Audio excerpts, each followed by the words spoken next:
절에 보면 만 2년 후에, 여러분 만 2년 후에, 제 성경에는 두 해가 지나서, 여기 뭐뭐 후에, 그 다음 뭐 지나서, 이것을 미케치라고 그런 말인데,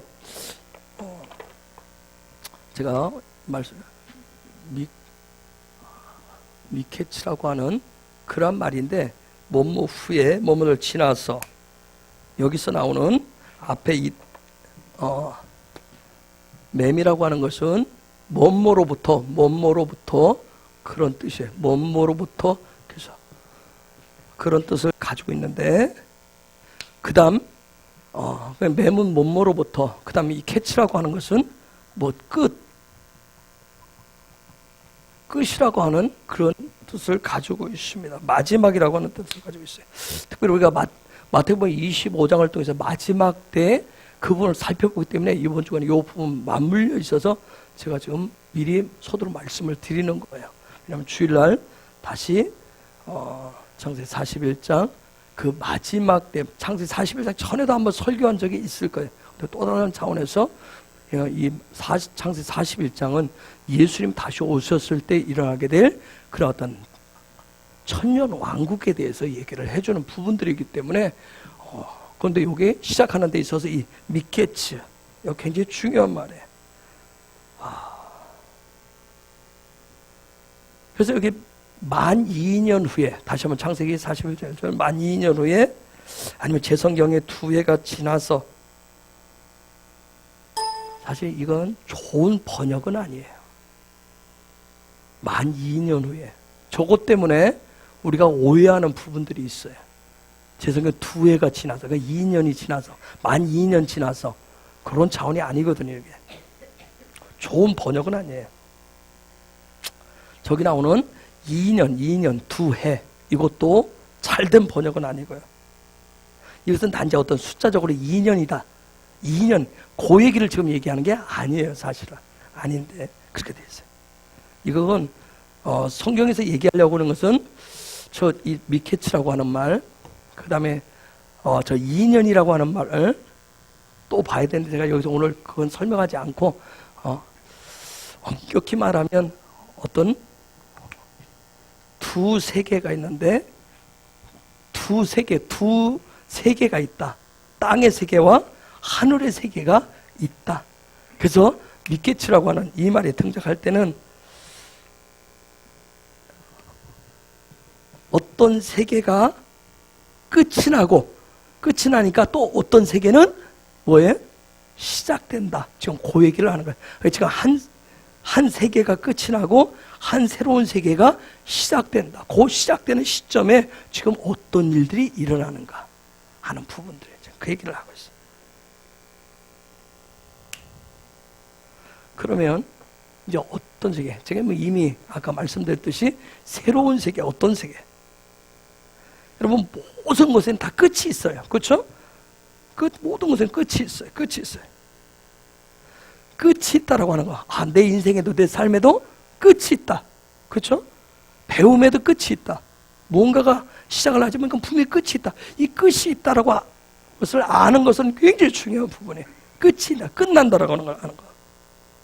우리가 이 땅에서 살고 있는데 땅에서의 삶이 영원한 것이 아니라 땅에서의 삶은 반드시 끝이 있다. 그래서 성경이 얘기하는 끝. 우리는 끝이라고 하는 걸 굉장히 두려워하잖아요. 그렇죠? 그래서 사람이 육신의 죽음을 끝난다고 생각하니까 죽음에 대해서 굉장히 두려워해요.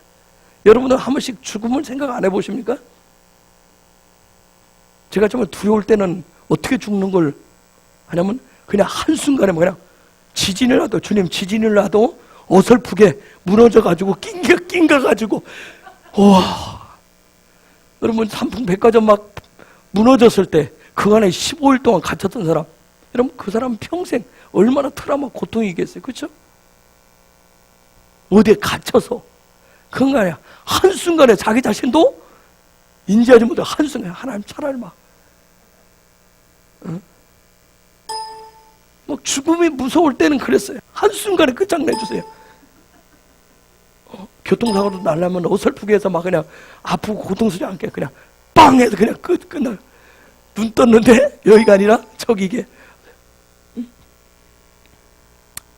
왜냐하면 이 땅에서 죽는 것이 끝이라고 생각하기 때문에 그렇게 두려움이 있는 거예요. 근데 그것은 끝이 아니에요. 끝이라고 하는 건 또 다른 시작이 있어요. 또 다른 시작이 있다. 그건 끝은 또 다른 시작이다 하는 것을 알려주는 게 바로 하나님의 말씀이에요. 하나님의 말씀의 깊은 속내가 그거예요. 그래서 땅에서 끝나면, 여기 캐치란 말은 여기서 뭔가 끝이 나면, 여기서 땅에서 끝이 나면 하늘에서 시작된다. 그때부터 시작된다라고 하는 것을 이 얘기를 해놓은 게 지금 창세기 41장. 만 2년 후에, 지금 후에 두 세계가 있는데 한 세계가 끝나고 또 다른 세계가 시작된다. 그래서 요 부분을 이해를 못하면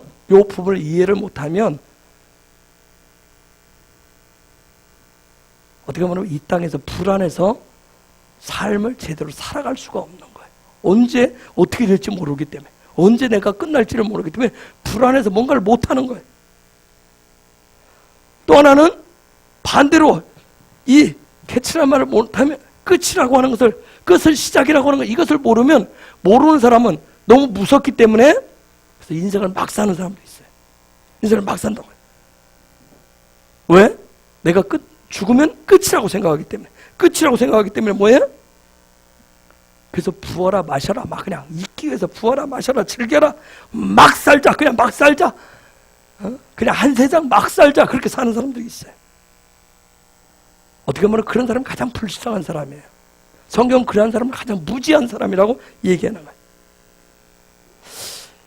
세상에서 끝나면, 내 육신의 삶이 끝나면 다음 세상이 있구나, 다음 세상이 시작된다라고 하는 것을 알 때, 그때 우리가 정말 말세, 그때 마지막 때 그런 말을 입에 올리기 시작을 해요. 우리가 마태복음 25장 열처녀 비유를 통해서 배우는 것은, 이 세상이 뭐예요? 곧 망하기에 뭘 준비를 해야 된다? 그렇죠. 등과 기름을 준비해야 된다.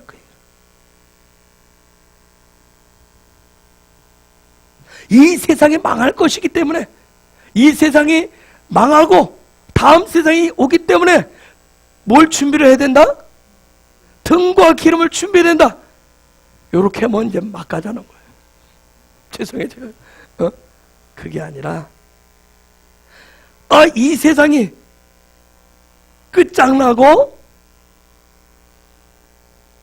다음 세상에 놀라운 영원한 세상이 시작되는데, 거기에 필요한 게 뭐다?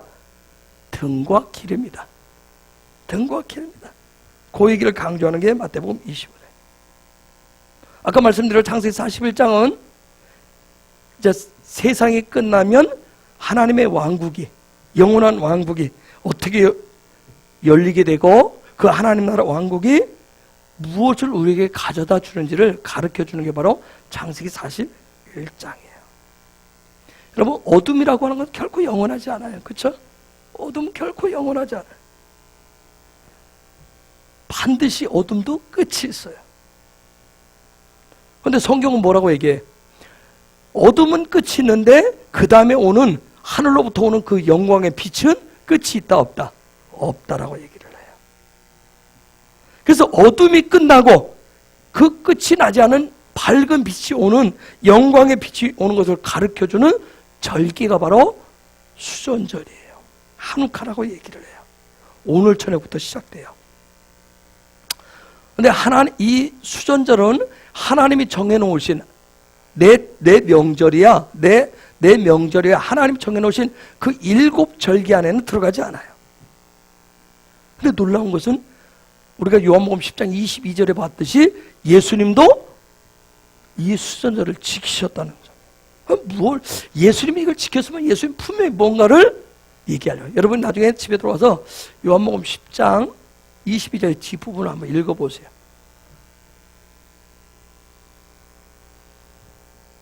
성소에 있는 촛대, 메노라라고 하는데, 메노라의 촛대는 몇 개죠? 7개죠? 7개로 되어 있어요.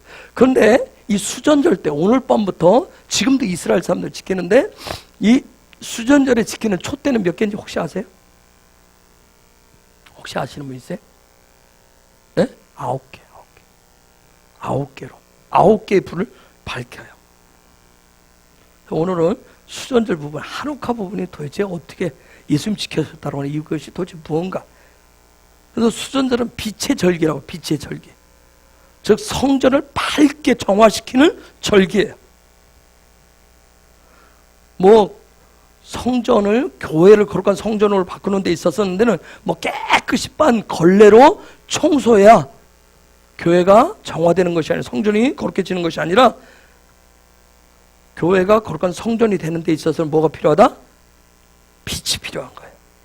그래서 창세기 41장 1절에 이 미케치라고 하는 거, 그때 후에 요 부분하고 요한복음 10장 22절 등에는 이 수전절은 같이 연결되어져 있어요. 같이 연결되어져 있는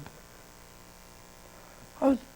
신구약 성경이 연결되어져서 나타나는 아주 신기한 말씀이에요. 아까 말씀드렸죠. 미케치라고 하는 말은 뭔가 끝이 나고 뭔가가 새롭게 시작되는 거라고 그랬어요.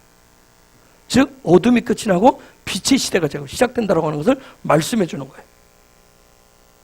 자, 수전절, 한옥화라고 얘기하는데 예수님께서는 이 수전절을 맞이해서 한옥화 이 절기를 통해서 성전을 깨끗게 하는, 정화시키는 그 절기로서 굉장히 그 부분에 들어가서 유대인들과 논쟁하는 것 같은데 굉장히 중요한 티칭을 하십니다. 굉장히 중요한 것을 가르쳐줘요.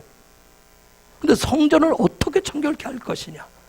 또 우리 마음이, 예수님 나중에 우리 마음에 성전을 줘야 돼. 우리 마음의 성전을 어떻게 청결케 할 것인가? 무엇으로 할 것인가? 그걸 얘기를 해주는 거예요. 그런데 이렇게 유대인들이 예수님 성전 청결에 대해서 막 얘기하는데 이 부분이 이해가 안 되면, 사람이 이해가 안 되면 꼴통짓을 꼭 하게 돼 있어요. 유대인들이 예수님과 막 하다가 이해가 안 되니까 꼴통짓을 어떻게 하냐면 돌을 확 들어가지고, 그래서 예수님을 쳐 죽이려고 해요. 이 사람이 꼴통짓을 하면 꼭 뭔가가 폭력을 행사하게 돼 있어요. 그렇죠? 우리가 누군가하고 안 통하면 뭐예요? 그렇죠? 그 다음에 뭔가 완력을 쓰려고 그래. 꼭 완력을. 유대인들이 막 예수님하고 막 이 얘기를 하다가 말이 안 통하니까 자기들이 도저히 이해가 안 되니까 확 돌들어서 예수님을 죽여버리려고 그래. 용건 뭐예요? 신성모독이다 하면서. 그들이 가장 무섭게 들고 오는 게 항상 신성모독이에요. 이 수전절은 빛의 축제 기간이에요. 8일 동안 지나대. 그래서 이 수전절, 오늘 저녁부터 시작되는 이 부분들, 이 빛의 축제, 이 기간들을 통해서 오늘부터 시작해서 다음 주 수요일 밤까지 여러분들이 이 말씀들 다시 한번, 제가 뒷부분은 또 금요일에 한번 더 나눠주겠지만, 이런 부분들에서 정말 예수님이 가르친, 티칭하신 이 수전절의 빛의 이런 빛들이 저와 여러분에게 개인적으로 또 비추어져서 저와 여러분들의 삶의 자리에 있는 그런 어두움들이 물러가는, 돌파되어지는 그런 기름 부심이 부어지기를 축복합니다. 그럼 이 한옥화 절기가 도대체 뭔가? 수전절이 뭔가? 이 한옥화라고 하는 것, 수전절이라고 하는 것은 어둠 가장, 우리가 1년 12달 중에서 가장 긴 날이 어느 날이죠? 동지. 그 동지하고 맞물려 있어요. 우리가 동지에 뭐 먹는다고 그러죠? 팥죽. 그 어둠이, 그날부로 해서 긴 어둠이 끝나고 점점 밝은 빛의 날이 시작되듯이, 그때 이 한옥화, 항상 1년 중에 이 빛의 절기는 우리나라 동지 이때와 비슷하게 맞물려 있어요. 그래서 이 한옥화는 아까 말씀드린 창세기 41장 1절 이 미케치라고 하는 이 부분과 굉장히 밀접해요. 이 수전절은 예수님이 오시기 한 168년 전에 일어난 한 가지 사건으로 시작을 해요. 예수님 오시기 전에 168년. 그 당시에 어떤 일이 있었냐면 헬라 제국이라고 하는 거 있어요. 헬라 제국이 있었는데 그 제국을 위대하게 만들었던 사람이 여러분이 혹시 들어보세요. 알렉산더 대왕이라고 합니다. 알렉산더 대왕. 얼마나 대단한 친구냐면 헬라 제국을 아주 큰 제국으로 만들어요. 그 알렉산더 대왕이 페르시아라고 하는 나라를 정복을 합니다. 여러분이 성경을 중심으로 해서 세계사를 때로는 알아야 되는 거예요. 역사도 우리는 알아야 돼요. 세계사, 또 우리의 역사, 대한민국의 역사, 개인의 역사 이런 거 아는 것은 굉장히 중요해요. 역사라고 하는 것은 단순히 어떤 과거에 지나간 사건을 얘기하는 것이 아니라, 왜냐하면 이 역사는 반복되기 때문에. 우리 여러분 역사에 뭐라고 그러죠? 역사는 뭐라고 그래? 역사는 수레바퀴와 같다고 그러잖아요. 그죠? 역사는 수레바퀴. 그래서 수레바퀴는 뭐예요? 빙 돌게 되세요. 역사는 반복되게 돼 있어요.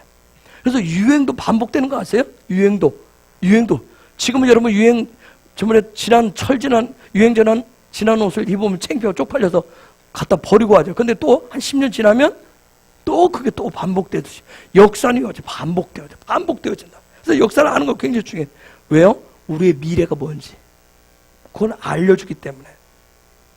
그래서 이런 성경을 중심으로, 성경 역사를 중심으로 해서 세계의 역사, 한국의 역사 이런 거 아는 것은 하나님이 우리의 미래에 대해서, 나의 미래에 대해서 디자인해요, 계획해 놓은 것을 알려주기 때문에 그걸 아는 것은 굉장히 중요한 거예요.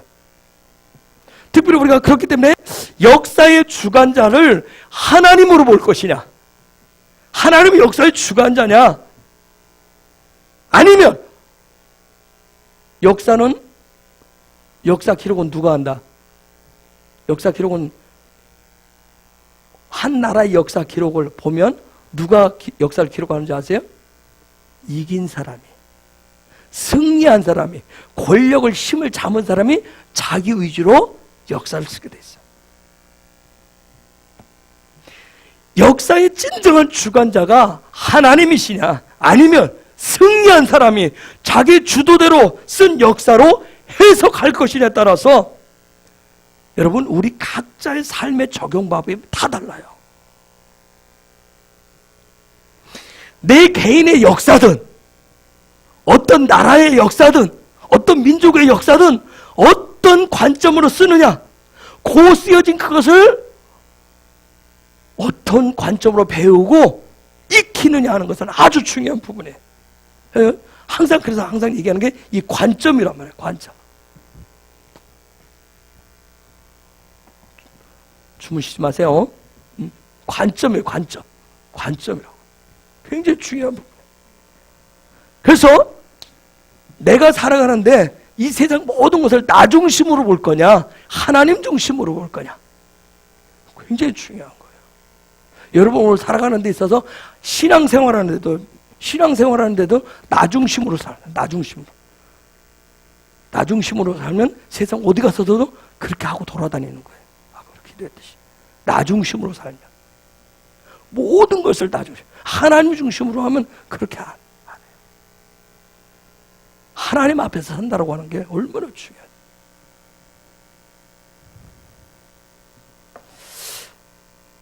저 어려서 있죠. 저희 아버지한테 정말 지긋지긋하게 방학 주면 학교 다닐 때 방학 주면 신나게 노는 거 있잖아요. 근데 방학이 끝나갈 때쯤 되면 이제 큰일 나는 일이 있어요.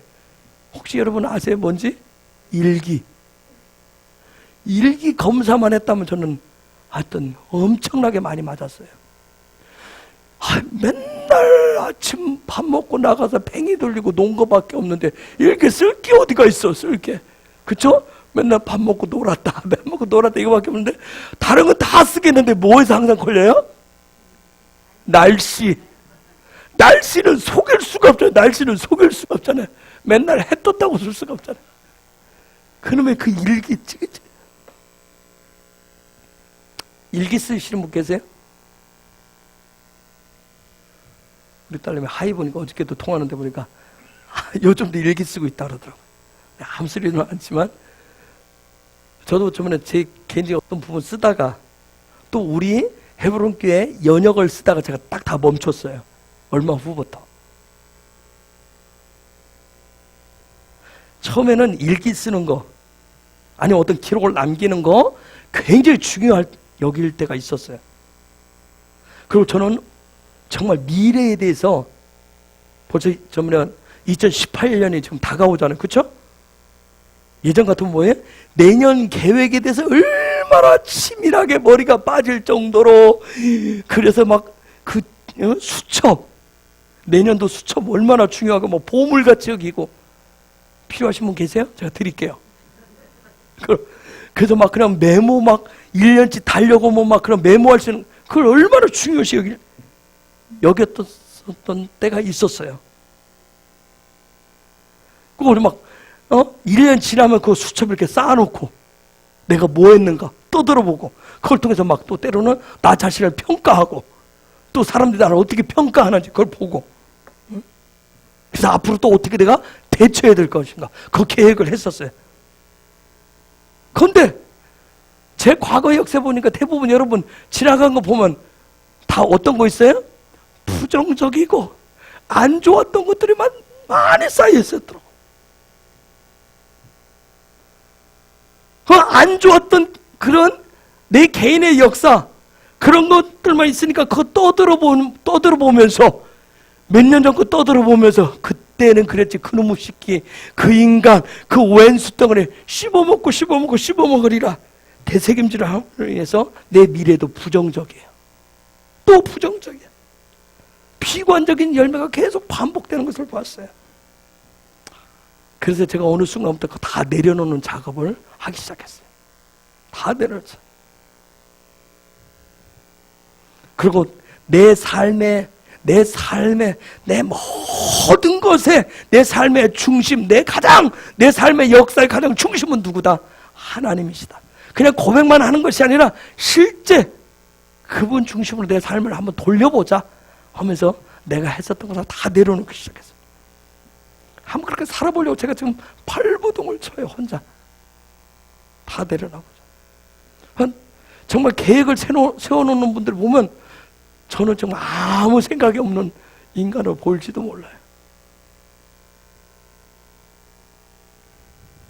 그렇다고 제가 되는 대로 막 사는 거 아니에요, 여러분. 하나님의 말씀을 묵상을 해보면서, 되새김질을 해보면서 한번 적용을 해보는 거예요. 그래서 제가 가장 중요하게 여기는 성경 구절, 옛날에는 제가 저번에 어느 말씀을 중요시했다? 저를 아시는 분들. 내게 능력 주시지 않아서. 빌립보서 4장 13절. 제가 그걸 한 26년 동안을 그 말씀 붙잡고 살았어요.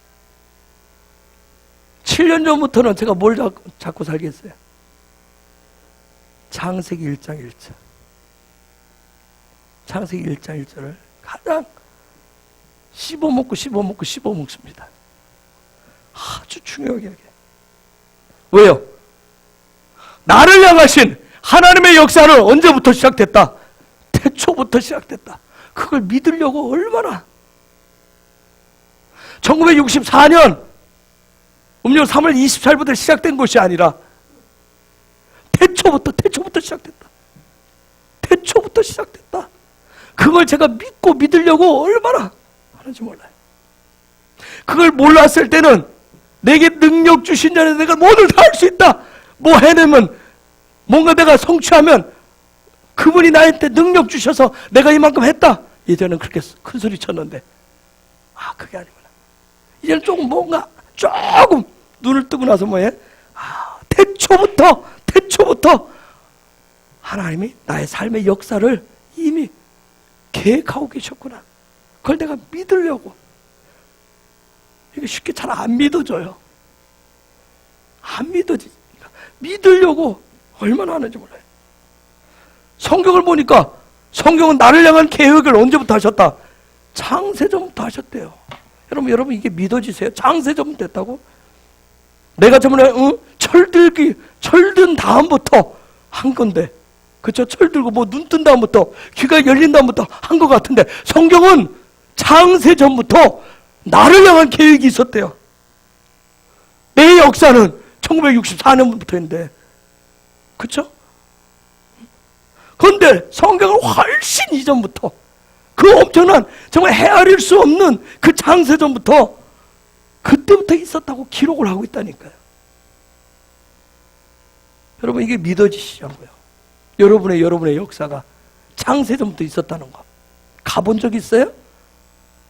그때 여러분 기억이나 나요? 그런데 성경 그렇게, 하나님 그렇게 말씀하고 있어요. 성경은 다 역사책이잖아요. 그렇죠? 창세 때부터, 태초부터 다 지금 시작하셨다고 기록을 하고 있잖아요. 근데 이거 잘 몰랐을 때는 별 관심이 없더라고요. 그치, 하나님이 천지를 창조하셔요. 그냥 끝낼 뿐이지. 별 관심 없어요. 그게 나하고 무슨 관계 있어? 그죠? 내 인생에 있어서 사중에 눈 떴었던, 내가 정말 초등학교 들어갔던 1970년 3월 5일 날 그런 것만 기억을 하고 여친을 만났었던 그런 것만 기억할 뿐이지, 내 생일이 언제고 이런 거 기억할 뿐이지, 뭐 창세기 1장 1절 나하고 무슨 아무 관계가 없었던 것 같지. 그렇게 여겨질 때가 있었어요.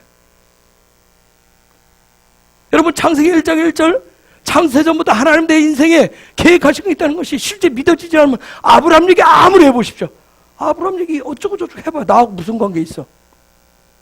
믿음의 조상이라는데, 복의 근원이라는데, 그 양반이 나하고 무슨 뭐 핏줄 뭐 연결된 게 있어. 내가 보기를 해서 만나보기를 했어. 뭐 있어야지. 그렇죠? 아브라함이 내 문제를 해결해 줘요? 여러분, 아브라함이 여러분의 문제 해결해 주던가요? 여러분의 조상이라며 해결해 줍니까? 응? 뭐 성경에서 창조가 어쩌고 저쩌고,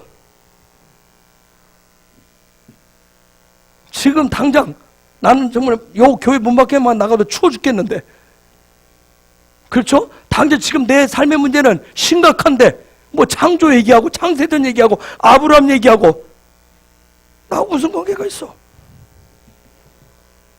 솔직히 내가 바라는 것은 뭐예요? 내가 바라는 거다. 지금도 내 눈앞에 닥친 발등에 떨어진 그 불 꺼주기를 원하는데, 사람은 듣고 본대로 산다고 그랬잖아요. 사람은 듣고 본대로 살게 돼 있어요. 그래서 듣고 본대로 살기 때문에 뭘 해요? 내가 듣고 싶은 것만 듣고 보고 싶은 것만 보려고 한단 말이에요. 우리 아이들 이렇게 키워보면 아시죠? 애들이 여러분 쌩까고 무시할 때가 있죠. 말하는데. 왜요? 걔가 지금 뭐 하고 싶다는 게요? 안 듣고 싶다는 거예요. 잔소리는 틀린 말이 아니라 뭐다?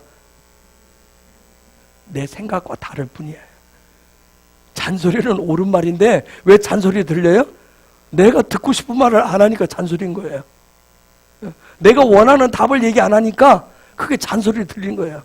아빠 엄마가 하는 소리가 틀린 말이 아니에요. 맞는 말인데 그게 잔소리 들린 거예요. 우리가 성경을 볼 때도, 그래서 여러분이 솔직히 성경 볼 때 매일 말씀 올리잖아요. 한 단어씩 우리 하잖아요. 아멘 하는 이유가 뭐예요? 반응하는 이유가 뭐예요? 이유가 뭐예요? 여러분, 성경 속에서 지금 당장 여러분 관심 있는 부분은 어디에? 당장 내 문제 해결해 줄 수 있는 그 말씀이 있으면 우리는 거기는 관심이, 눈과 귀가 거기에 꽂히게 돼 있어요. 그렇죠? 직장 문제 해결해 준다고 얘기하고, 승진 문제 해결해 준다고 얘기하고, 연말 보너스 준다는 얘기 있으면, 성경을 그렇게 해석해 주면 여러분 책 가다가 아멘 하잖아요. 하나님 당신을 위해서 영원전부터 계획하심이 있었습니다. 놀라운 당신을 영원토록 살게 해준대요. 그럼 뭐 속으로 뭐래? 나는 지금 필요한데, 지금.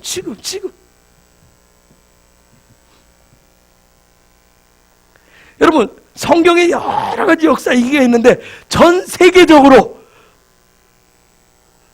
수백 년을 거치면서 가장 친화적이고 늘 쉽게 사용하는 역사적인 얘기가 혹시 뭔지 아시겠어요? 다윗과 골리앗 얘기. 그쵸? 다윗과 골리앗 얘기는 세상 사람도 해요, 가끔. 그쵸? 다윗과 골리앗의 싸움이라고. 골리앗 같은 인간이 나타나면 뭐만 있으면 돼요? 뭐만 있으면 돼요? 돌멩이 5개만 있으면 끝장 보잖아요. 얼마나 쉽습니까? 그쵸? 아무리 뭐 엄청난 골리앗이 나타나도 돌멩이 5개만 있으면 쉽게 끝장 볼 수 있어요. 그 얘기만 해주면 좋겠는데, 근데 성경 다른 부분 뭐라고 그래?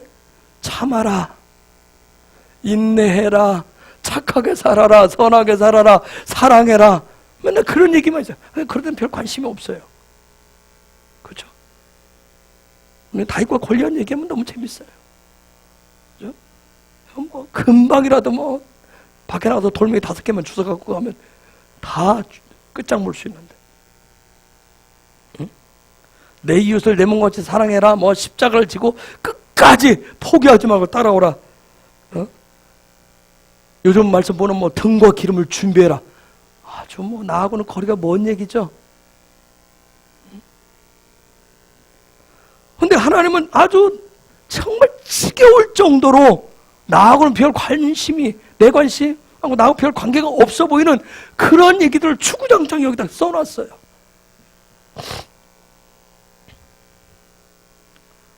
여러분, 하나님은 내가 별 관심이 없고 듣기 싫어하고 보기 싫어하는 그런 역사들을 통해서 우리의 미래가 뭐가 있을지 그 미래 얘기를 하고 싶어 하시는 거예요. 그런 내용들 중에 정말 나하고는 별 관계가 없는, 내가 때로는 어떤 말씀 중에서 정말 듣고 싶지 않은, 귀 기울이고 싶지 않은 그 얘기가, 그 말씀이 내가 당장 필요한 그 말씀보다 훨씬 나의 미래를 움직이는 파워가 있다고 하나님 말씀하신다니까요. 그 중에 강력한 파워를 가진 것이 바로 절기입니다. 절기라고 하는 거. 왜요? 절기가 왜 파워가 있어요? 절기는 저와 여러분의 것이 아니라 누구 것이기 때문에? 하나님의 것이기 때문에, 그분 것이기 때문에. 절기는 하나님이 가장 기뻐하시는 날이에요. 그래서 절기, 그 하나님 명하신 그 절기는, 즉 내가 하나님과 함께 살아갈 수 있는, 하나 되어서 살아가는 그 방법, 그것을 가르쳐주는 것이 바로 절기예요. 절기는 하나님의 역사예요. 그분의 역사란 말이에요. 여러분, 우리나라에 명절 있잖아요. 명절은 대한민국의 역사예요. 그렇죠? 그렇듯이 성경에 나와 있는 절기는 우리의 역사가 아니라 그분의 역사예요. 그분의 시간표예요. 그런데 기독교인들조차도 절기보다도 어떤 절기를 더 즐기는지 아세요? 가장 여기서 젊은 게 누구지? 누가 잘 젊은? 뭐 오늘따라 이 부부가 왜 이렇게 양쪽 난이 앉았지? 알파 오메가처럼. 발렌타인데이. 며칠이죠? 초콜릿데. 요즘 교회 안에서 애들이 많이 하는 뭐죠? 빼빼로데이. 이게 절기. 걔네들한테 물어보세요. 하나님은 절기 아느냐고 얘기하면 그건 전혀 몰라요. 그런 절기에는 막 요즘 막 그냥 사정없이 갖다 막 쏟아 붓잖아요. 그쵸? 또 뭐가 있죠? 짜장면 데이? 블랙데이? 응? 쏘리원 데이?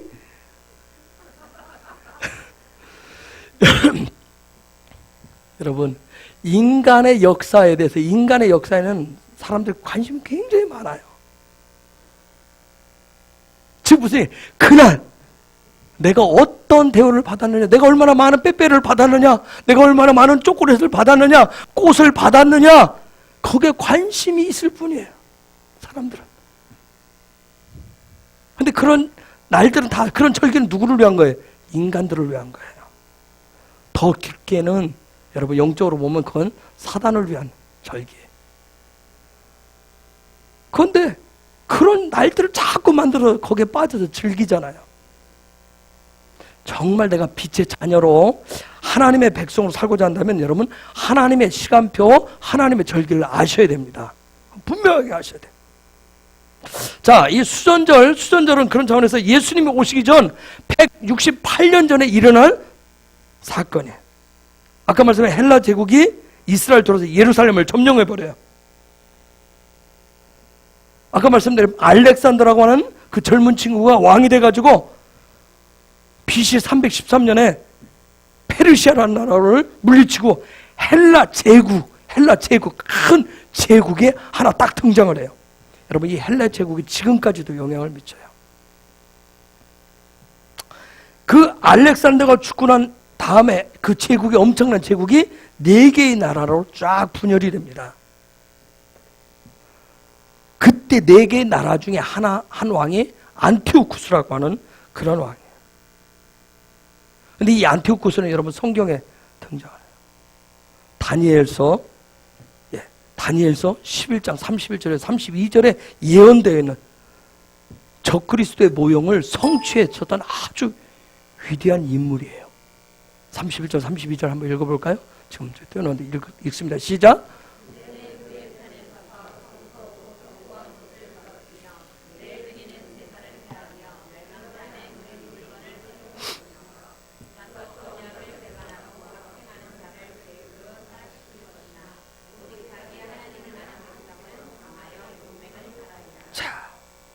이 안티오쿠스 4세라고 하는 친구가 예루살렘을 점령을 해버립니다. 예루살렘에는 뭐가 있었어요? 성전이 있었어, 성전. 그 성전을 점령하고 예루살렘 점령하는 성전 안에 제우스 신상을 갖다 딱 세워요. 제우스. 제우스는 태양신이에요, 태양신. 태양신을 섬겨요. 그리고 하나님의 그 예루살렘 성전에서 그 태양신을 향해서 이제 제사를 드리기 시작해요. 아주 이제 엄청난 일이 벌어지기 시작했던 거죠. 이게 바로 예수님 오시기 전 168년 전에 일어난 사건이에요. 그러면서 제우스 태양신에게 제사를 지내면서 그때부터 이 하나님의 말씀, 토라라고 하는데 토라 말씀을 읽고 공부하는 걸 다 금지를 시켜버립니다. 다 금지를 시켜버려요. 여러분, 하나님 가장 가증스럽게 여기는 것이 뭐냐면 에스겔 8장에 보면 태양신에게 제사 지내는 거예요. 즉 태양이 어느 쪽에 있었죠? 어느 쪽에 있었어요? 동쪽. 그 태양신에게 제사하려면 어느 쪽을 향하겠어요? 동쪽. 여러분 1월 1일 날 어디를 가요? 어디로 가요? 어디 가요? 이제는 가지 마세요. 아시겠어요? 그 동쪽을 보고 제사를 지내. 동쪽을 보고 동쪽을. 여러분 예루살렘 성전은 동쪽을 향해서 서 있어요. 동쪽을 향해서 있기 때문에 사람이 동쪽을 향해서 절하기 시작하면 어디를 등지겠어요? 그렇죠. 아니죠. 동쪽을 마주보고 절하면 성전을 등지게 되는 거예요. 성전. 하나님의 전을 등지는 거예요. 등지고 태양을 향해서 절을 하는 거예요. 절을. 이게 지금 예수님 오시기 전에 168년 전에 벌어졌던 실제 사건이었어요. 에스겔서 8장에서 예언했었던 말씀이 그때 실제 성취가 되어졌다. 왜냐면 아까 역사는 자꾸 반복되어져. 성경에 기록된 역사, 이게 자꾸 반복되어진단 말이에요. 그 태양신인 제우스를 향해서 제사를 지냈단 말이에요. 그리고 뭘 못 읽겠어요? 하나님의 말씀, 토라를 못 읽겠어요. 그때 예루살렘 옆 동네에 작은 모디인이라고 하는 작은 동네가 있었어요. 그 동네에 한 제사장이 있었어요. 그 부분을 반대하는, 반기를 들고 일어나는 제사장이 있어요. 아주 작은 시골 촌농 같은 제사장이 대제국에서 하는 그 부분을 반기를 들어요. 헬라 제국의 반기를 들어요. 이게 비유가 안 되겠지만 오늘 마치 세계 최열강의 미국에 지금 뭐예요? 북한에 김정은이가 말도 안 되는, 게임도 안 되는데 지금 반기를 들듯이. 근데 수전절의 결론이 뭐냐면 누가 이게 헬라 제국이 이기는 게 아니라 누가 이기냐면 작은 일어났던 그 세력이 이겨요. 헬라 제국을 예루살렘에서 몰아내고 성전에서 몰아냅니다. 여러분 태양신에게 제사 진다라고 하는 거, 여러분 바로도 뭐예요? 태양의 아들이란 말이에요. 태양의 아들이란 그런 얘기를 가지고 있어요. 세상에서 내가 빛난다. 이 빛은 굉장히 중요한 부분이기 때문에 내가 빛이 나고자 하는 모든 부분이 다 거기서 온다고. 에스겔서에 보면 하나님께서 이 태양신에게 제사 지내는 것을 얼마나 가증스럽게 여기냐면, 하나님 뭐라고 하냐면 옆구리에 먹통을 먹으로 된 그 통을 찬 서기관들을 지명을 해가지고 서기관들을 먹통을 찬 서기관들을 불러가지고 너희가 다니면서 예루살렘 거리를 다니면서 태양신에게 절하지 않는 사람을 찾아내가지고 그 이마에 표시를 하는데, 이마에 요 표시를 하라고 그래요. 이게 뭐죠? 뭐예요? 타부. 요 표시를 하라고 그래요. 태양신에게 절하지 않고 애통해하는, 그걸 보면서 애통해하는 사람들 발견하면 그들 이마에 타부 표시를 하라고 얘기해요.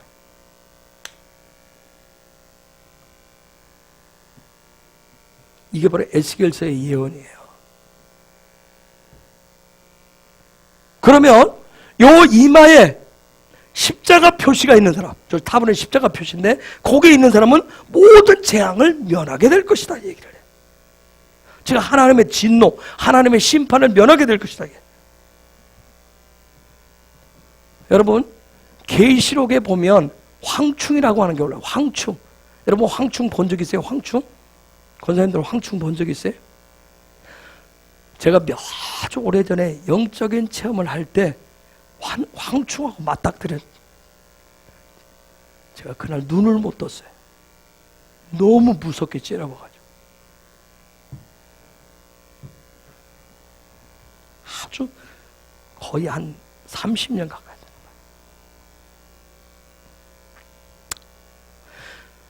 계시록에 보면 마지막 때에 황충이 올라올 것인데 이 황충에게 물리면 너무나 막 고통스러워. 너무 고통스러워요. 근데 이게한테 물리면 죽고 싶어도 죽지를 못해요. 그런데 황충이 막 괴롭히는 그 고통으로부터 자유하는 사람들이 있게 될 것이라고 계시록에 얘기를 해요.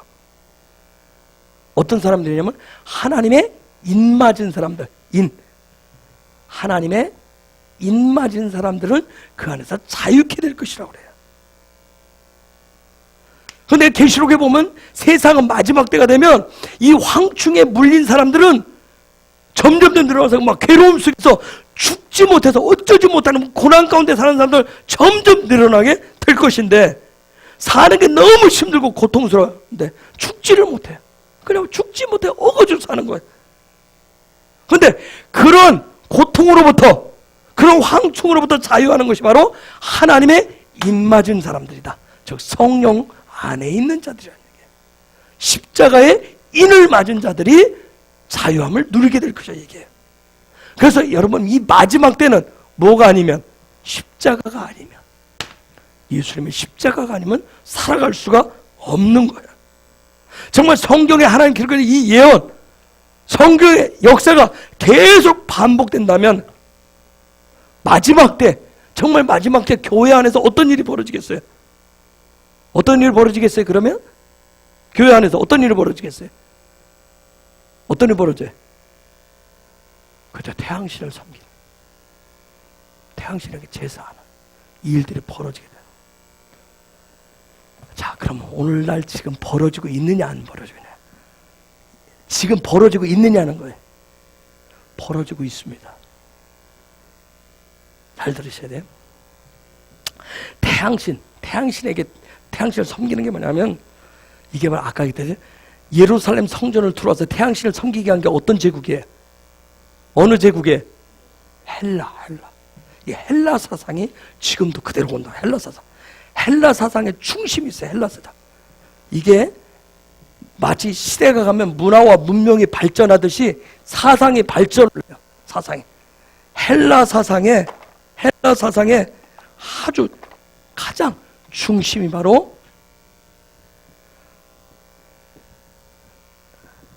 인본주의. 사람을 가장 중요시 여겨요. 그래서 인권이 나오는 거예요. 인권이. 사람이 중요해. 이게 헬라 사상.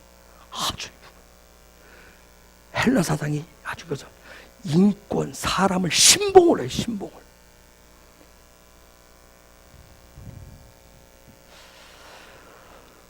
시간이 많이 갔지만 그래도 나눌게요. 여러분, 요셉 창세기 41장 보면 이제 드디어 요셉이 등장을 해.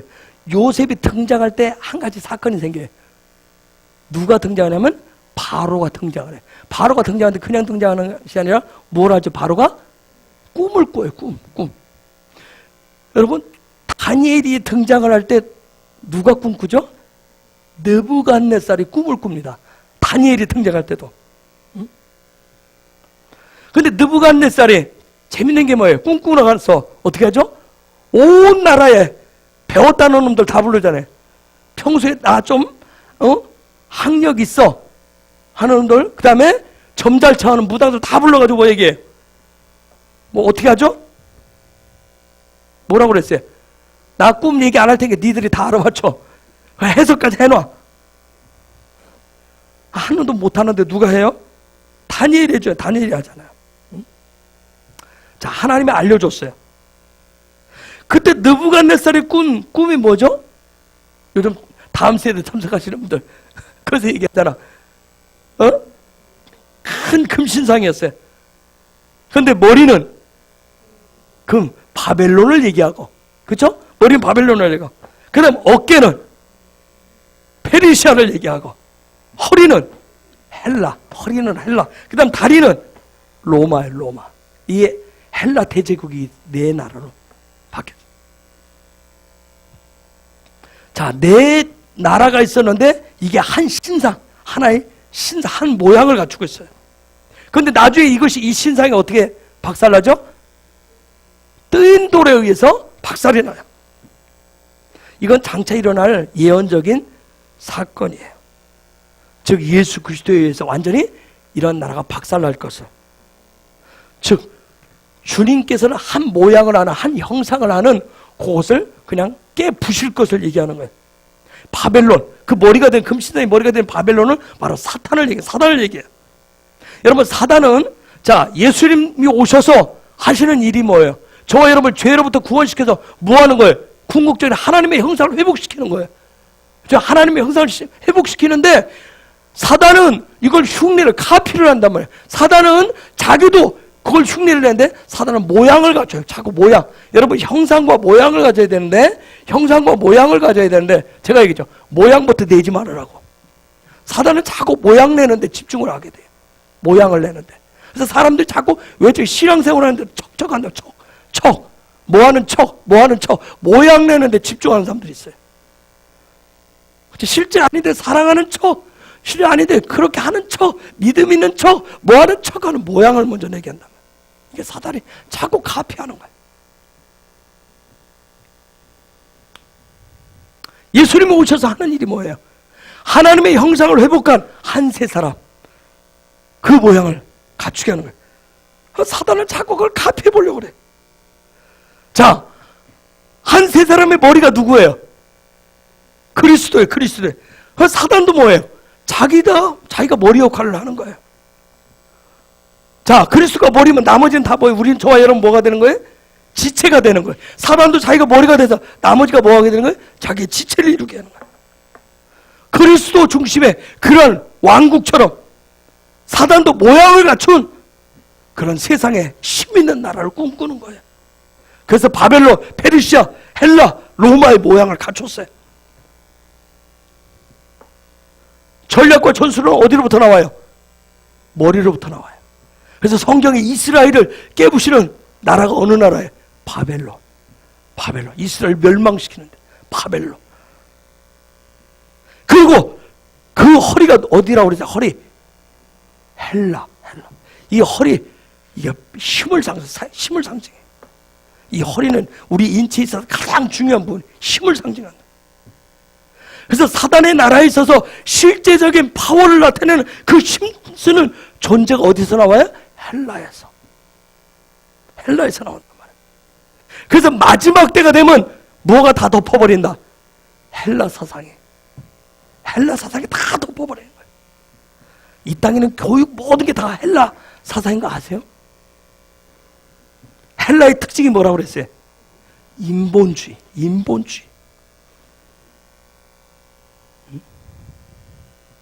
즉 인본주의는 뭐예요? 사람 중심이라고 합니다.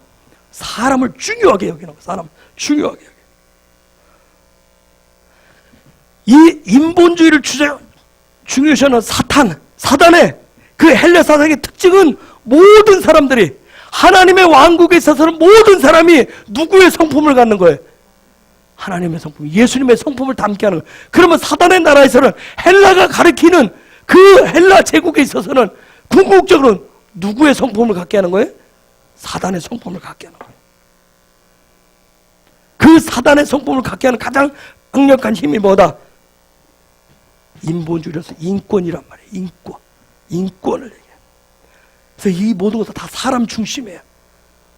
사람 중심이라는 얘기는 뭐예요? 자기 중심이에요. 자기 중심. 그래서 갈수록 다 자기 중심이 되잖아요. 사람이 제일 중요하다. 사람이 제일 아름답다. 즉 신본이 아니라 인본. 사람이 먼저다.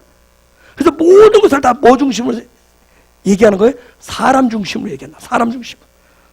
그래서 이런 헬라 사상은 뭘 섬기는 것이다? 결론은 태양신을 섬기는 거라고. 여러분, 공산주의의 중심이 뭔지 아세요? 공산주의의 중심. 인본주의. 공산주의 실제적인 뭐라고 그래요? 그래서 사람이 중요하게 되면 모두가 다 뭐하다? 평등하다. 모두가 다 평등하다. 그런데 모두가 평등하기 위해서 뭐가 필요한데?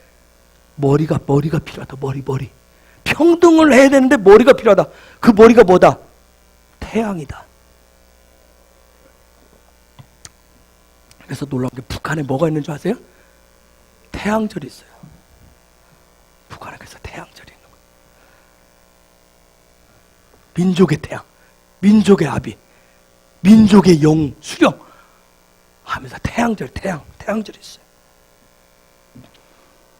평등, 인권의 실제가 뭐예요? 그래서 모두가 평등하기 때문에 똑같이 복지를 누려야 돼요. 여러분, 인권과 인본의 실제가 바로 복지인 거예요. 복지.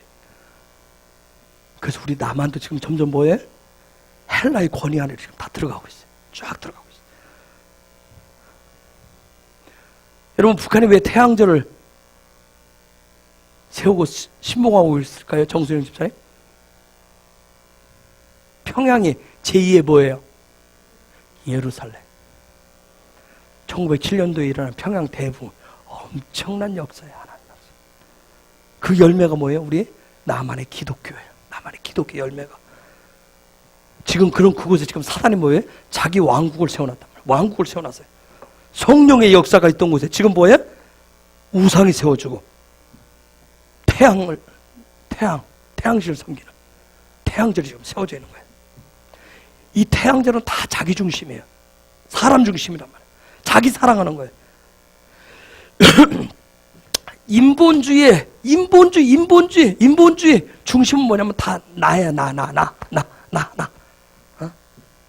그래서 삶의 궁극적인 목적은 뭐예요? 나야.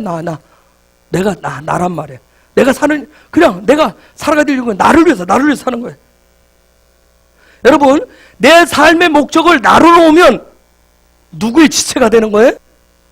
사단의 지체가 될 수밖에 없어요. 사단과 한 몸을 이룰 수밖에 없어요. 그런데 다니엘서 보니까 그때 뜬 돌이 날아와서 어떻게 해요? 그 우상을 한순간에 부셔버린다고요. 그런데 사단은 포기하지 않아요. 계속 사상, 문화 등을 통해서 시대마다 다양한 모습으로 갖춰서 나타난단 말이에요. 우리가 살고 있는 이 시대는 요 인본주의를, 인권이라고 하는 걸 앞장서서 지금 복지로, 또 뭘로 나타나요? 동성애로 나타나요. 거기 다 가보세요. 그걸로 지금 나타나요. 여러분, 인권을 중시하기 때문에 동성애 얼마나 기가 세져요. 그렇죠? 복지, 무손이 발휘하고 있잖아요. 그렇죠? 여러분, 그래서 돈 받잖아요. 돈 받는, 여러분, 막 권사님들도 막 돈 받으니까 얼마나 기분이 좋은지 몰라요.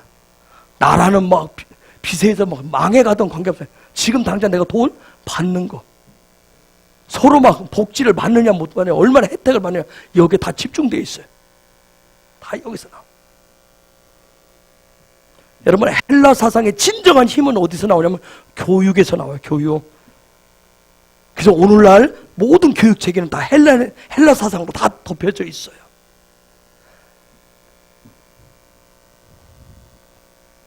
그래서 오늘날 강단에서도 이제 교단에서도 뭘 가르쳐요? 동성애 가르치잖아요.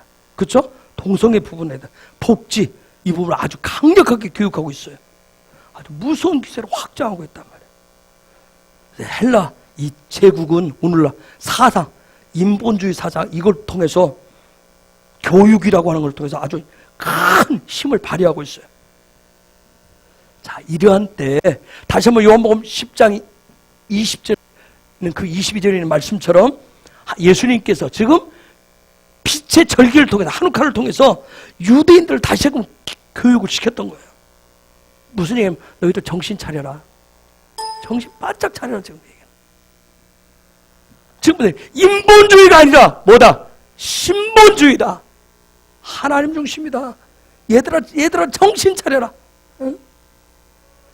여러분 헬라 사상이 인본주의가 인권이 소리를 높이는 곳에 항상 금지되는 게 뭔지 아세요? 신본주의는 입 닥치라고 하게 돼 있어요. 하나님의 말씀 토라를 읽지 말라고 얘기해.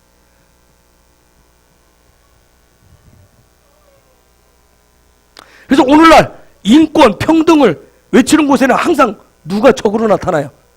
누가 적으로 나타나요? 기독교가 적폐 세력으로 나타나요. 지금 그러고 있어요. 지금 현실이 지금 그래요. 아까 말씀한 헬라 제국이 예루살렘을 점령했을 때 가장 먼저 금지시킨 게 뭐라고요? 토라를 읽고 묵상하지 못하게 했어요. 그래서 유대인들이 그걸 해야 되기 때문에 한우카 때 이 수전절 때 하는 게 뭐냐면 팽이 돌렸다고 그래요. 팽이. 왜냐면 토라를 막 읽고 있다가 애들하고 읽고 있다가 헬라 군대가 딱 들어오면 어떻게 해요? 팽이놀이 하는 거야. 팽이놀이. 그래서 팽이에다가 그 히브리 알파벳을 써가지고 그걸로 교육을 했다 그래. 여러분 이런 시대가 우리에게 곧 닥친다는 게 이미 닥쳐왔어요. 이제 내년부터 뭐예요? 종교인 과세도 다 시행이 돼요. 다 물론 세금 다 내야 돼요. 그런데 인권과 평등을 중심에서 복지를 들고 나오면서 이제 종교인 과세도 다 주장을 했어요. 이제 결국 법이라고 하는 걸 다 시행이 돼요. 이게 지금 시작은 미약하지만 나중에 창대해질 거예요. 여러분 어떤 교육을 하느냐 굉장히 중요해요. 주도권을 누가 잡고 있느냐는 거예요. 나 중심의 헬라 사상이 주도권을 잡으면 이제 신본주의 하나님 중심은 다 이제 끝장나요. 끝장. 교육은 이제 할 수가 없어요. 나 중심이라고 하는 거. 과연 이것이 나에게 나 중심이라고 하는 건 이게 뭐냐면 나에게 도대체 지금 당장 이게 유익이 있느냐 없느냐, 현재 나하고 무슨 상관이 있느냐, 지금 당장 내 문제를 해결해 줄 수 있느냐, 그거 주장하기 시작하면 신본주의는 끝장나요. 왜요? 신본주의는 영혼의 얘기를 얘기해요.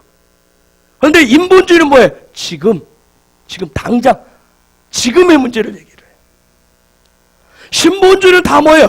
내 몸을 뭐와 같이, 내 이웃을 내 몸과 같이 사랑, 이웃사랑을 얘기해요. 그런데 인본주의는 다 뭐예요? 나를 사랑하는, 나를 한 개째 다 사랑. 인본주의는 나밖에 몰라요. 나밖에. 그래서 갈수록 교회에서 뭐가 사라져요 지금? 다음 세대 주일학교가 다 사라진다. 한국교회 지금 70%가 사라졌다 그래. 다음 세대 교육이 힘들어지는 거예요. 왜요? 세상에서 헬라 교육으로 다 나를 가르쳤는데 얘들을 교회 오면 뭐해? 그게 아니라고 얘기하는 거예요. 따라갈 수가 없어요. 애들 교회 안 들어오려고 그러지. 왜? 교회 기독교 교육을 받으면 뭐예요? 세상에 가서 다 뒤떨어지니까. 다 뒤떨어진다고 생각하니까. 여러분 부모님 여러분도 그렇게 하잖아요. 그렇죠? 그래서 시험 때가 되고 고3이 되면 뭐야? 다 스톱시켜요. 그때 잠시 교회 안 다니고 하나님 말씀 안 배우고 하는 거 좀 괜찮다고 생각을 해요. 오직 뭐 하기 위해서? 성적 잘 받아야 되고 좋은 대학 가야 되니까. 좋은 직장 가야 되는 거. 그것이 우선되는 것이 바로 헬라 교육인 거예요. 여러분 우리가 헤브론 스쿨이라고 올해 시작을 이제 명칭을 넣었어요. 여러분 솔직히 얘기해 봅시다. 헤브론 스쿨보다는 체계 있고 시스템 좋고 환경 좋고 전문성이 있고 그런 좋은 어린이집, 유치원, 학교, 교육 거의 더 우선시하지 않아요, 여러분? 솔직히 아닌가요? 아마 대한민국 안에서도 앞으로 몇 년 안에 목사들이 동성애 결혼식 거부하고 우리 교회 안에 동성애자들 들어온 걸 여러분이 막으면 이제 뭐가 나온다? 벌금 나올 거예요. 몇 년, 그냥 그리 몇 년 안 남아서 아주 빠르게 들어오고 있어요. 아까 그랬듯이 자, 이런 헬라 예루살렘 성전을 하고 막 태양신을 섬길 때 그 예루살렘 그 도시 옆에 작은 동네 마티티아스라고 하는 제사장이 있었어요. 헬라 관리들이 와서 태양신을 섬기는 그 예식을 주도하라고 그랬어요. 마치 우리나라 일제강점기 때 뭐하도록 신사참배 시키는 것처럼 그걸 하라고 그랬어요. 근데 이 제사장이 그거 시키러 그 헬라 관리를 죽여버립니다. 그런데 이 제사장에게는 아들이 5명 있었어요. 그 아들 중에 유명한 용감한 아들이 마카비라고 하는 아들이에요. 마카비. 그래서 이 마카비를 중심으로 해서 이 오형제를 중심으로 해가지고 사람들 모여서 헬라 제국과 대항을 해요. 그래서 마카비 혁명이라고 그래요. 놀라운 건 뭐냐면 그래서 마카비 전후서라고 하는 게 캐톨릭에서는 성경 안에 들어있어요. 그때 쓰여진 그 정도예요. 굉장히 영향을 끼쳤어요. 이것이 바로 수전절의 시작이에요. 근데 놀라운 것은 요한복음 10장에 보면 예수님조차도 이 수전절을 아주 중요하게 여겼어요. 그리고 성전에 올라가서 가르치셨던 거예요. 즉 그 수전절의 절기를 완성시키기 위해서 즉 그 절기가 무엇인지 빛의 절기가 무엇인가 빛으로 어떻게 사는지 그것을 티칭하셨던 거예요. 그래서 빛으로 사는 것은 어떻게 사는 것인지 어떻게 하면 그 빛의 삶을 실제화할 수 있는지 진정한 수전절의 그 빛의 삶을 가르쳤던 거예요. 마카비 형제들이 별거 아니었는데 이들이 반란을 일으켜요. 그리고 예루살렘으로 쳐들어가요. 그리고 성전을 가장 먼저 탈환을 해요. 그 당시에 세계 최강국의 그 헬라 제국과 맞서가지고 이겨버려요. 태양신이 가장 강력한 빛이라고 가르치는 그 헬라 제국을 향해서 태양이 아니라 여호와 하나님이 진정한 빛이야! 이것을 외치면서 이 마카비 형제들이 드디어 성전을 탈환을 해요. 이 형제들이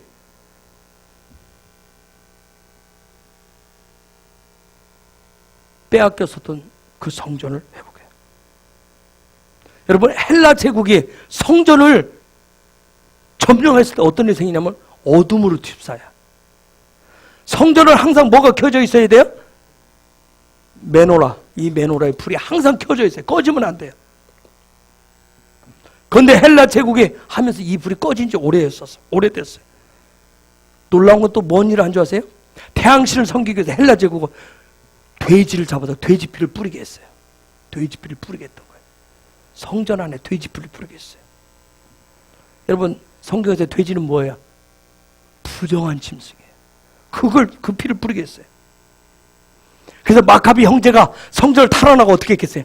성전을 다 청소를 합니다. 얼마나 청소할 게 많았겠어요. 그리고 꺼진 이 메노라의 불을 붙이려고 하는데 그런데 이 메노라의 기름이 하루치밖에 안 남아있어요. 하루치. 그런데 이 관유 기름을 만들는 시간은 8일이 필요했던 거예요. 8일. 한 번 만들려면 8일이 필요한데 하루치밖에 없어요. 그런데 이거 꺼트리면 안 되는데 그래서 하루치를 다 부었어요. 그 불을 켰어요. 그럼 하루가 지나면 어떻게 돼요? 꺼져야 돼요. 그런데 8일 동안 안 꺼져요. 이것도 빛의 기적이라고 그래요. 여러분 우리가 살고 있는 이 마지막 때 헬라 사상이 온 땅을 다 지금 점령해서 막 지금 먹어가고 있을 때 하나님은 우상을 향해서 저 태양을 향해서 저 어둠의 세력을 향해서 절하지 않는 한 사람 어둠으로 휩싸인 그 이 교회를 빛으로 비출 그 한 사람, 세상의 교육에 모두가 현혹돼서 다 따라갈 때 따라가지 않고 자리를 지킬 그 한 사람을 찾고 계신다는 거예요. 하나님은 그 사람을 통해서 하나님의 그 영광의 빛을 비추기를 원하시는 거예요. 너도 나도 다 돈이 좋고요, 복지가 좋고요, 평등이 좋고요, 인권이 중요하다고 할 때 다수가 다 따라가기 때문에 거기에 살 길이 있다라고 같이 외칠 때, 그럼에도 불구하고 오직 예수, 나는 하나님 중심으로 살겠다면서 마음의 성전을 거룩함으로 회복하는 그 한 사람을 하나님이 찾고 계시다는 거예요. 그 사람을 뭐라고 얘기해요? 예배자라고 얘기하는 거예요. 이번 주간이 창세기 41장에 미케츠, 토라포션과 맞물려 있다고 그랬어요. 여러분, 지난 주간이 무슨 주간이었는지 아세요? 바유쉐브. 바유쉐브는 거주한다, 머문다는 그런 뜻을 했어요. 즉 회개하는 주간이었어요. 즉 청소하는 주간이었단 말이에요. 미케츠는 아까 말씀드린 한 시대가 끝나고 다른 시대가 시작되는 것을 말해요. 그러려면 반드시 뭐가 있어야 돼요? 바유쉐브. 십자가를 통한, 십자가를 따라가는, 십자가로 돌아가는 그 회개가 있어야 되는 거예요. 여러분, 세상 교육을 잘 받고 학력, 지적인 영역이 확장되면 삶의 빛이 들어오는 게 아니에요. 내 마음에, 이 마음의 성전에 헬라 교육으로 가득 채우게 되면 결국은 어둠으로 가득 채우게 돼요. 헬라 사상은 우상으로 가득 채우는 그런 사상이에요. 내 마음의 집을 우상으로, 어둠으로 가득 채우는 거예요. 그것을 깨닫는 길은 바로 예수님이 찾아오시는 거예요. 예수님 찾아오셔야 됩니다.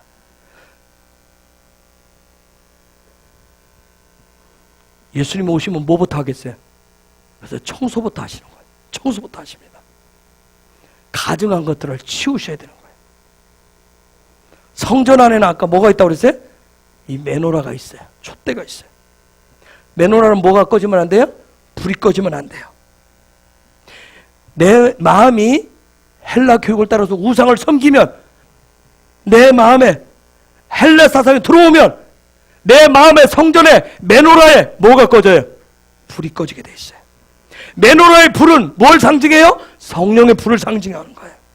내가 예배자하고 임재하고 성령하는데 헬라 교육으로 교육되어져서 여전히 내가 예수 믿는다면 나 중심이 되면 메노라의 불이 꺼져요. 성령의 불이 꺼지게 돼 있어요.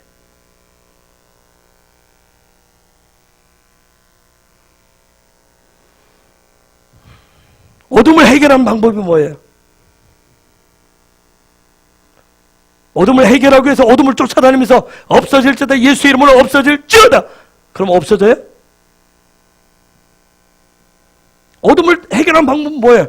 불씨, 그죠? 빛이 있으면 돼요. 빛이 있으면 돼요. 빛이 살아나면 어둠은 사라지게 돼 있어요.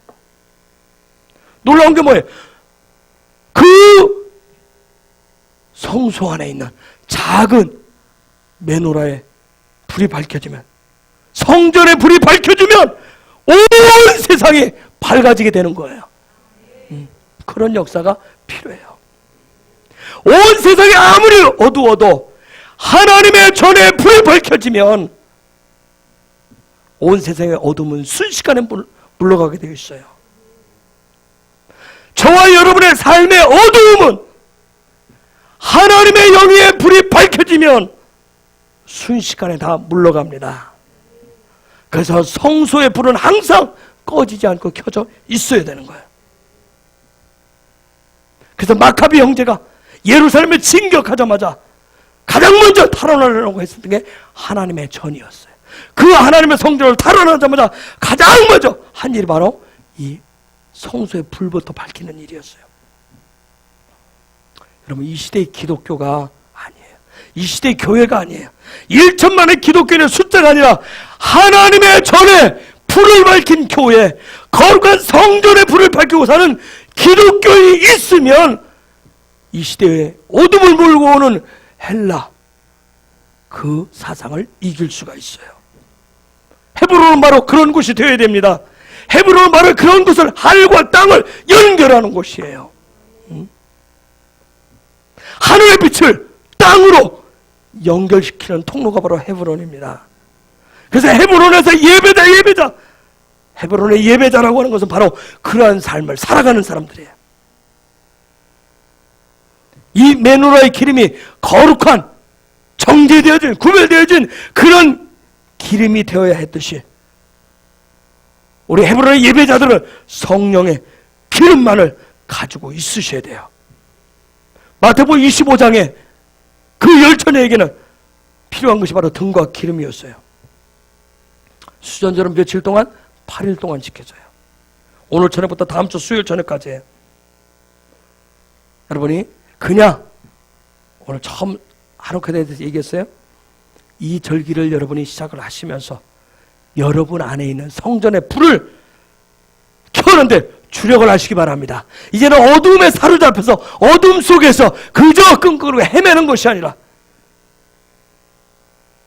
성령의 불로 다시금 여러분 안에 불을 밝히시기 바랍니다. 성령의 불을 밝히세요. 세상의 빛이 아니라, 세상 사람들에게는 태양의 빛이 아니라 하늘로부터 오는 예수의 빛으로 여러분 불을 밝히시기 바랍니다. 더 이상 나가 아니에요. 세상 사람들이 다 나라고 얘기해도 우리는 누구로 얘기해야 돼요? 하나님이라고 하셔야 돼요. 오직 누구라고 해야 돼요? 예수라고 해야 돼요. 그게 불을 밝힐 수 있는 비결이에요. 괜찮아요. 나 혼자밖에 없는데 아니에요.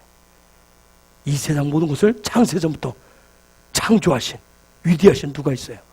하나님이 계시잖아요. 위대하신 왕 누가 있어요? 예수님이 계세요. 위대하신 영신 누가 계세요? 성령이 계십니다. 그분이 내 편이에요. 내가 그분을 위해서 살아갈 때 그분이 그런 여러분을 통해서 놀라운 일을 행하실 거예요. 아멘. 이 시간 우리 같이 기도하십시다. 하나님 다시 한번 나 자신을 돌아봅니다. 하나님, 정말 내 안에 내가 성전이라고 얘기하는데 내 안에 꺼진 불이 있습니까? 다시 한번 불을 밝혀 주옵소서. 성령의 불을 밝혀 주시옵소서. 성령의 기름으로 하나님 이 불이 꺼지지 않고 계속 타오르게 하여 주시옵소서. 하나님, 우리 헤브론 교회 안에 하나님 성령의 불이 꺼져 있습니까? 다시금 성령의 불을 밝히게 하여 주옵소서. 성령의 기름을 계속 부어주셔서 이 불이 꺼지지 않게 하여 주옵소서. 이곳저곳에서 말씀의 불들이 타오르게 하시고 기도의 불들이 타오르게 하시고 찬양의 불들이 타오르게 하여 주옵소서. 하나님, 어른만이 아니라 우리 다음 세대 저 아이들조차도 하나님 세상의 교회 헬라 교회로 가득 차 있는데 어둠의 교육으로 가득 차 있는데 하나님 이때 정말 꺼져갈 듯 정말 위험스럽지만 그러나 성령의 불로 불을 밝히게 하여 주셔서 불이 되게 하여 주시옵소서. 그래서 성령의 기름을 계속 위로부터 공급하여 주시옵소서. 우리 한번 주님의 이름을 모두 간절히 기도하십시다. 주여!